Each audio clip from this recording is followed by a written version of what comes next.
বিসমিল্লাহির রহমানির রহিম। আসসালামু আলাইকুম। হাশরের মাঠে মহাবিচার হওয়ার পর পুলসিরাত পার হয়ে জান্নাতে যাইতে হবে, এটা কিন্তু আমরা সবাই জানি না। আর যারা ধর্মের দিক দিয়ে বেশি মনোযোগী তারা অবশ্যই জানে।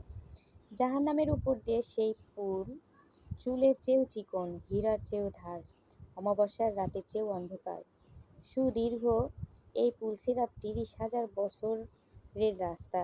হাশরের সমস্ত মানুষকে এর উপর দিয়ে পার হতে আদেশ করা হবে।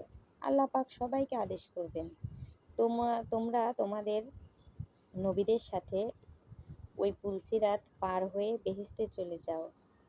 পুলের উপর দিয়ে প্রথমত সোজা উপরের দিকে 10,000 বছরের পথ অতিক্রম করতে হবে। দ্বিতীয়ত সোজা সামনের দিকে 10,000 বছরের পথ অতিক্রম করতে হবে। তৃতীয়ত আরও 10,000 বছর পর্যন্ত নিম্ন দিকে যেতে হবে। এই 30,000 বছরের রাস্তা পার হওয়ার পর জান্নাত বা বেহেশত। পুলসিরাত পার হওয়ার সময় যারা ঈমানদার তাদের দুটি উজ্জ্বল আলো দিবেন, একটি তাদের সামনে থাকবে আর একটি তাদের ডান দিকে থাকবে। তাদের সাথে সাথে পথ প্রদর্শন করে নিয়ে যাবে। যাদের ঈমান দুর্বল তাদের একটিমাত্র উজ্জ্বল আলো দেওয়া হবে।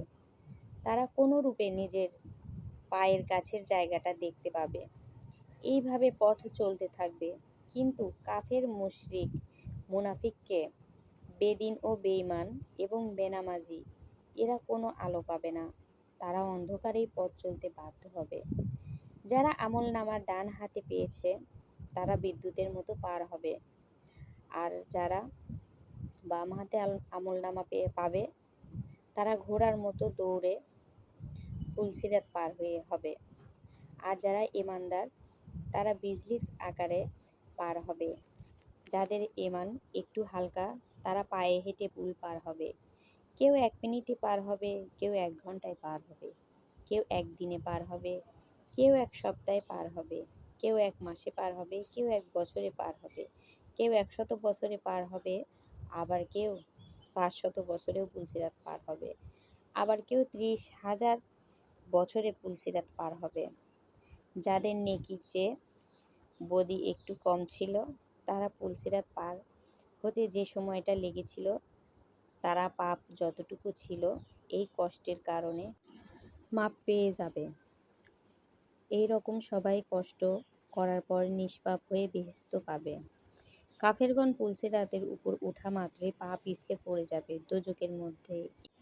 ঈমানদারগণ পুলসিরাত পার হওয়ার সময় কেউ ঘোড়াতে আরোহণ করে বিজলির মতো করে পার হয়ে যাবে, আবার কেউ ঘোড়ার পিঠে আরোহণ করবে, আবার কেউ পায়ে হেঁটে পার হয়ে যাবেন। আবার অনেক মুমিনগণ তার কোরবানির পশুর উপর উঠে পুলসিরাত পার হবেন।